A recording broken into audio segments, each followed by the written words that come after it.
Hello, welcome to Rational Investing. My name is Cameron Stewart, CFA. Thank you for watching the channel and all the comments and subscribers. I greatly appreciate it. This week, we're going to look at Canopy Growth, the cannabis giant that's in the industry. We're going to look at their financials to see what kind of cash flow they're making. We're going to look at the market to see what we can buy the stock for. And if there's an economic return that we can gain, we're going to buy it. Let's take a look. Here we go.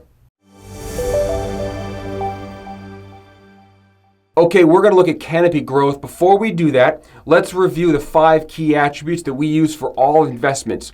Number 1, top-line revenue growth. You got to have top-line revenue growth. Number 2, earnings growth. We look at EBITDA, earnings growth. It has to be positive and growing. Strong free cash flow. That's the underlying value. That's got to be growing and strong. 4, we want low debt. That's less than 3 times debt to EBITDA. And 5, we want a well-priced stock. Well-priced, we look at enterprise value divided by EBITDA. Those are our 5 key attributes that we need to be checked before we consider an investment. And we're going to do that analysis on Canopy Growth and see what we get. Now, before we start diving into the detail, I want to talk of data analytics for a second. And for those of you that use Yahoo Finance, here's another tip for you. I used Yahoo Finance for years, still do to some extent, but I do want to caution you when looking with securities outside the United States. There's a trick here that you might not have caught.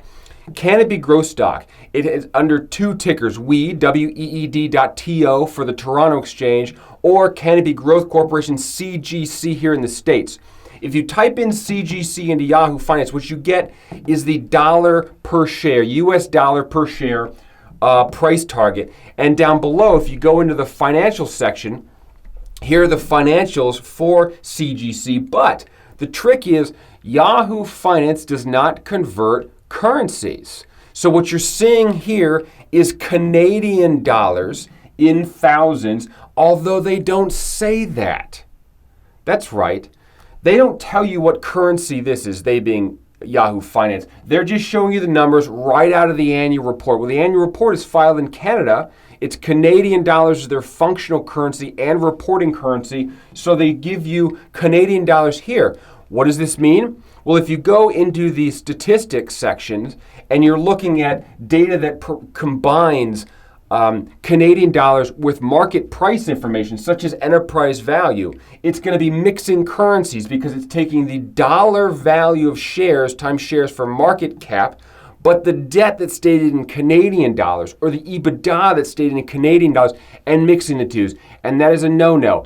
And it's rarely caught. I hope you guys are catching it and not just plugging the numbers in, but actually looking at the 10K, because I'll show you. If I go to financials right here, here's 398 million Canadian dollars of revenue.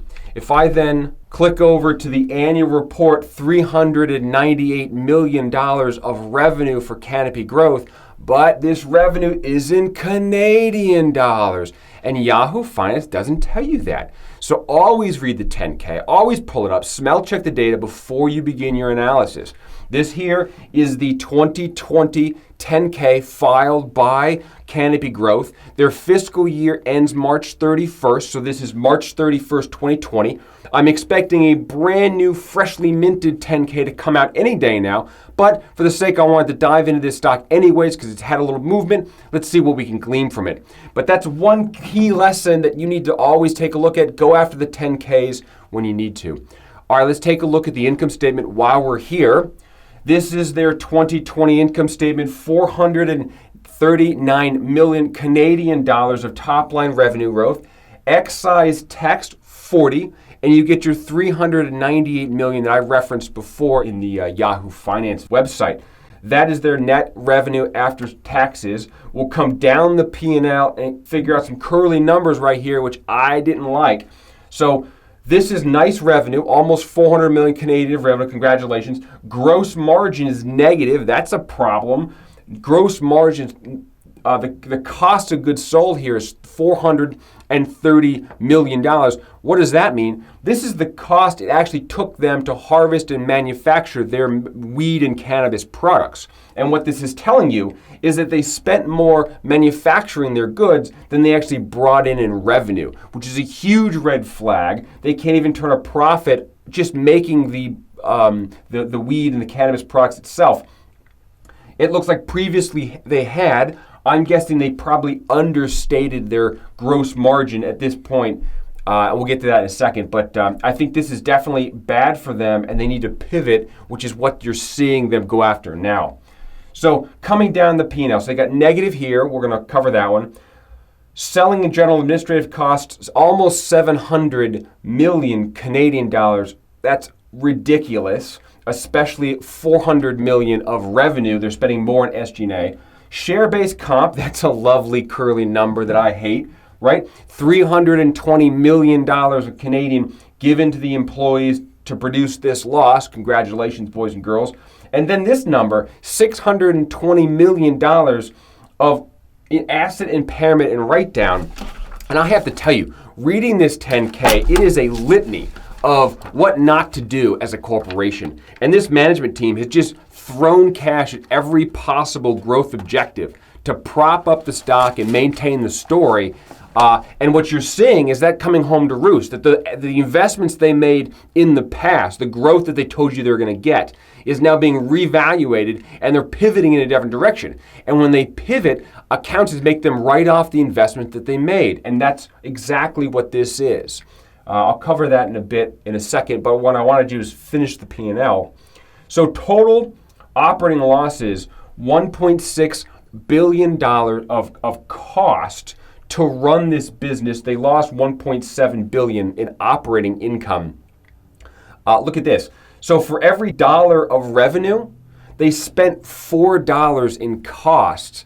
That is astronomically high. And in fact, they'd be better off had they just closed their doors and returned the money to shareholders than actually operate. It's stunning that this management team is still in place and investors continue to buy this stock. It's stunning to me. So they're absolutely shedding money. It's like it's on fire on their balance sheet and they can't get rid of it fast enough. So that's a lovely piece. Then you can come down here, total loss, shares outstanding, share loss per share. Massive P&L, lots of losses. I want to dive into the story behind the gross margin, the negative gross margin, and this write-down. What I'm thinking is going on, and I'll show this to you before, but I think they were operating here and under-expensing their cost of goods sold. They then realized that it's not profitable for them to manufacture where they set up manufacturing, given here, and they wrote down the assets to get rid of it, and they're pivoting into beverages and into kind of wearables and edibles because they're getting out of that industry. To get more information on the asset impairment that they took in 2020, we want to go to the management and discussion analysis section under asset impairment and restructuring costs. And in this section, it details that charge of $600 million that we pointed out. One of the big things is the shutdown of their Canadian operations, where they take a $352 million write-down. That means that they invested $350 million Canadian years ago building out facilities in Newfoundland and Labrador, New Brunswick, Alberta, and Ontario, all to make cannabis product that, after a strategic review, they can no longer produce a positive gross margin. The company has ceased operations. They're going to lay off 220 full-time people. This is the black and white legal information you need to read in these 10Ks to get a feel for what management's doing, and specifically what their track record of performance is. And this is an awful track record. This is a huge write-down, and it means that they cannot operate profitably at the gross margin level. So that's just sales minus manufacturing costs, doesn't pencil out, and they have to take a complete loss and pivot in a different direction. And that is why you're seeing them talk about beverages, and they're talking about cannabis wearable products and edibles, because they can't manufacture the actual cannabis themselves. It's costing them too much money, and they're abandoning it. The other big write-down is with Farmhouse. Farmhouse was a joint venture that they entered into in 2018, I believe. Yeah, 2018. Well, Farmhouse itself went bankrupt. It was a venture that Canopy Growth had invested in.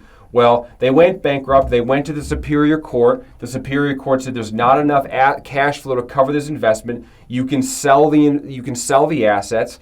and it's worth zero. And any money that Canopy Growth put in here is also worth zero.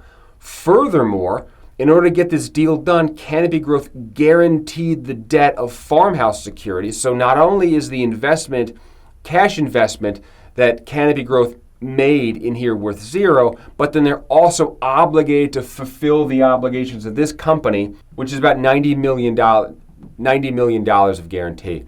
So this is another example of the management team at Canopy Growth creating a growth opportunity, a story around an investment that they made that didn't pan out. And you're going to see this riddled throughout their history. And it's one reason why I don't trust what they're saying now. They have no track record of producing cash flow and being diligent with their money. To get the most up-to-date information for Cannabis Growth, we're going to go to their investor presentation as of April 2021. And we're going to learn about the Supreme Cannabis acquisition. And what I want to focus on is right here.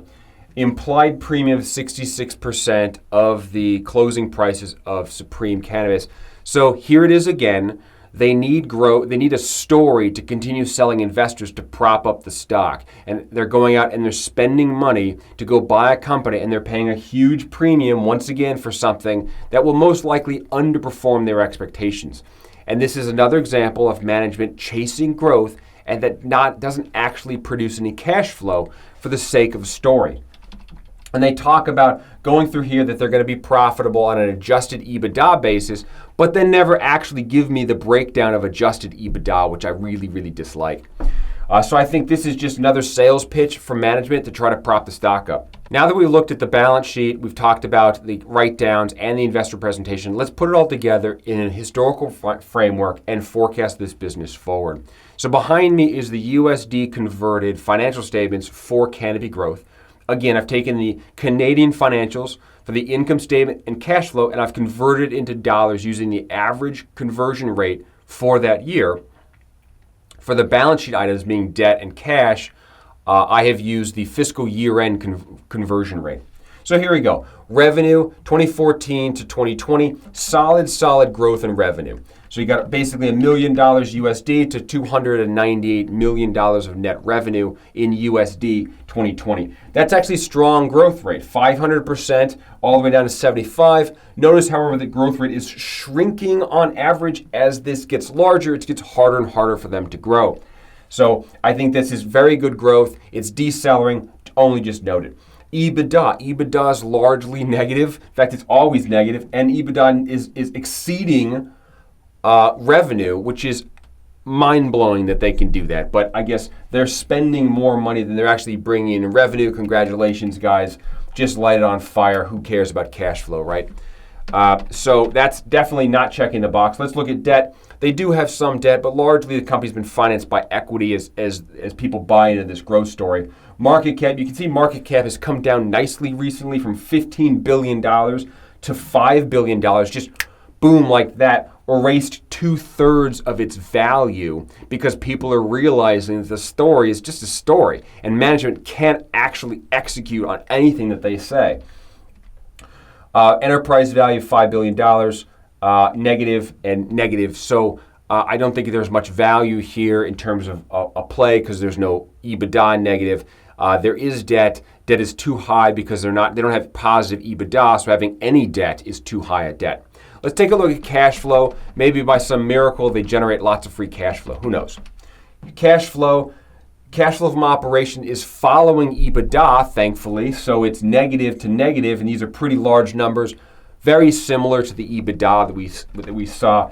CapEx here, CapEx is extremely high, again, because they're building property, plant, and equipment. They're building manufacturing centers that ultimately they have to just write down, apparently, because they abandoned them. So this is a whole lot of money that was invested that's going to produce zero cash in the future, and it's complete waste. It's a sad thing to see, but it is what it is. So very large negative numbers here. Payments of debt, like a little bit. Free cash flow to equity. That's actually what the equity investors are buying, and this is a large negative $1.18 billion of outflow of cash.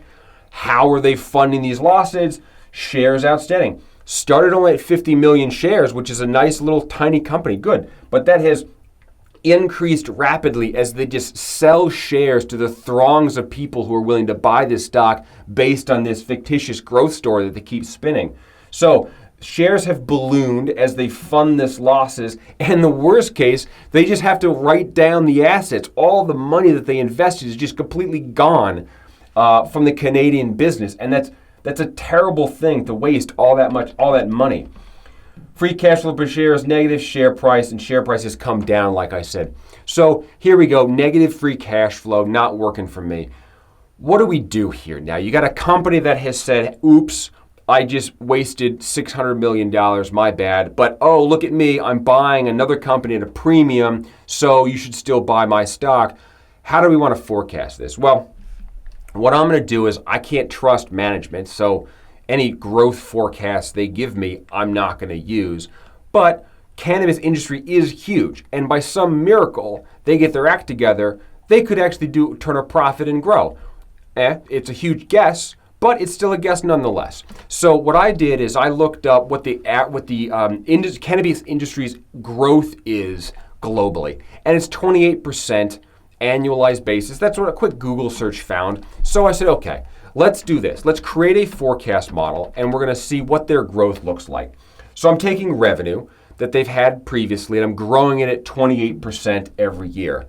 28%, again, comes from Google, a quick Google search, no real rough rhyme or reason to it, but it is also less than the growth rate that they've been experiencing because this number's coming down. So I felt like using the industry average was at least a decent guess if I can't rely on what management's telling me. So I grew out revenue, very strong growth rate, 28% every year for a decade is a rosy picture. I then applied a 20% EBITDA margin. Why 20%? Because that's kind of like an manufacturing margin of a product like this. They should be able to hit that number. And that it does not include any share-based comp. I'm assuming all that's expensed. This would be kind of a cash flow-based EBITDA number, 20%.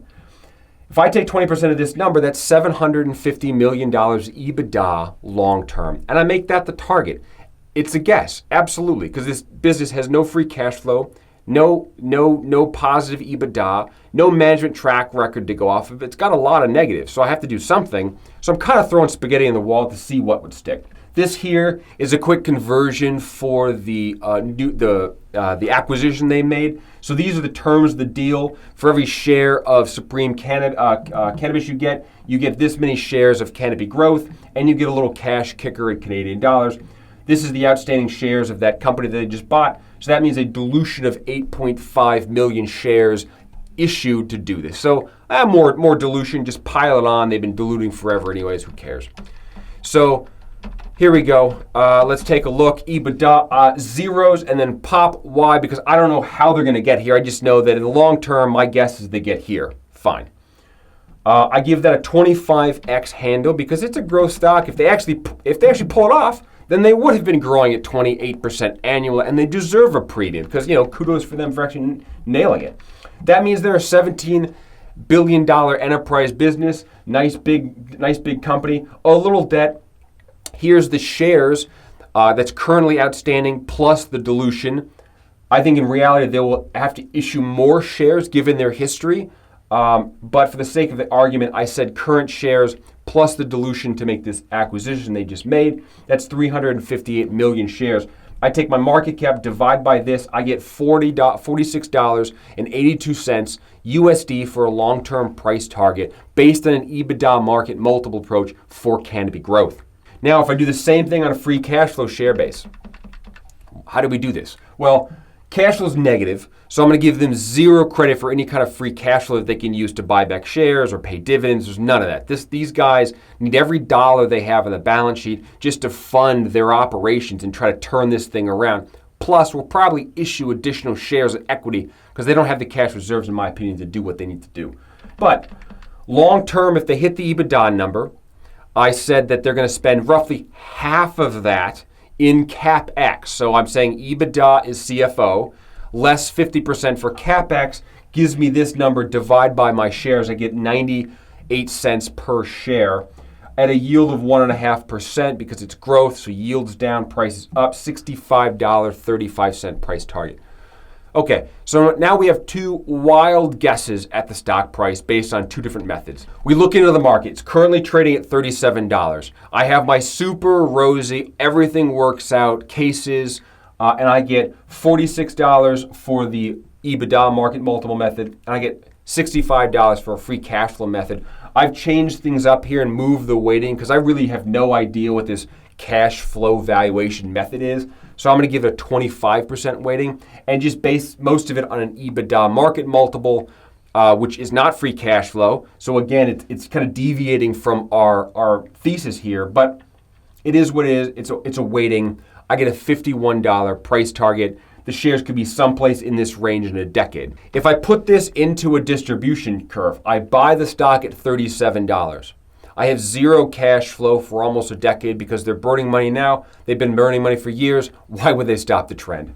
But by some miracle, they find their feet and land and hit gold. $50 at the outset is what I would get. That gives me a 4% annualized return over that time frame, which is way below market and certainly way below some of the great investments we have uncovered in this channel. So I think this is a huge pass for me. Let's recap our 5 key attributes really quickly. Top line revenue growth. Yes, it is growing. EBITDA, it's negative. Free cash flow is negative. No. Low debt, no, because they have negative EBITDA, they can't carry any debt. And well priced, no, it's expensive for what it is. So I don't think it matches any of those with the exception of revenue and buying company on a revenue promise for a company that hasn't executed their promises in the past, given the write-downs, is a huge red flag for me. And I actually think this is an ugly investment. There's no way I would touch this company. There's a lot more competition coming, and I think there's true opportunity in some of the smaller, less well-known cannabis companies to be disciplined, to make cash flow, and capitalize on an amazing industry. That's the funny part here. These guys are in a huge growth industry, and all they're doing is pissing away cash. It's astounding.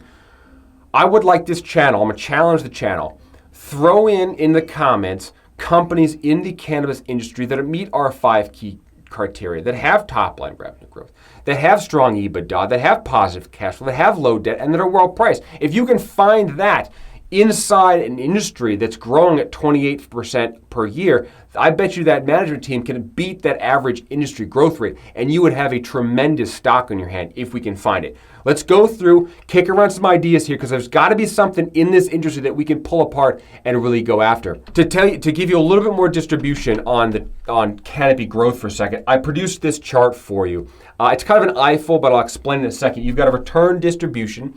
So this is the stock price that you can buy it at. It's currently at $37 roughly USD. If the stock goes up, this is your return. If the stock comes down, this is return. The top line assumes a 10% annualized growth rate in the revenue model I showed you before.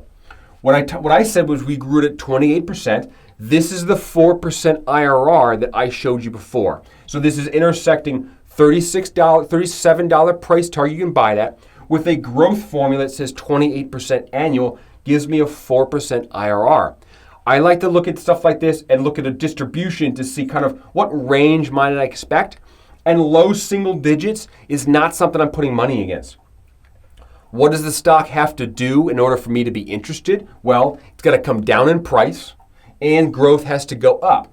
Right, so I want to be in these 20% range, and it looks like you have to hit a 50% annualized growth rate or higher to meet that. And I don't believe they can do that. This is a huge pass for me, and 50% growth rate of revenue of any business is astronomical, and I wouldn't trust these guys to hit that. So it's a huge pass, a big ugly, and I hope you like the analysis of Canopy growth stock. Take a look in the comments down below. Let's chat and find a real gem here that we can hold on long term because there is money to be made in this sector and I want to find it. My name is Cameron Stewart. This is Rational Investing. Really appreciate the time. Hit the subscribe button if you will. If you'd like to learn how to do this analysis, check out my cash flow investing course down below in this description. I provide the model template to you. I explain how I do this, and you can do this for other companies for yourself if you wish. Other than that, thank you very much for watching the time. Greatly appreciate it. Bye-bye.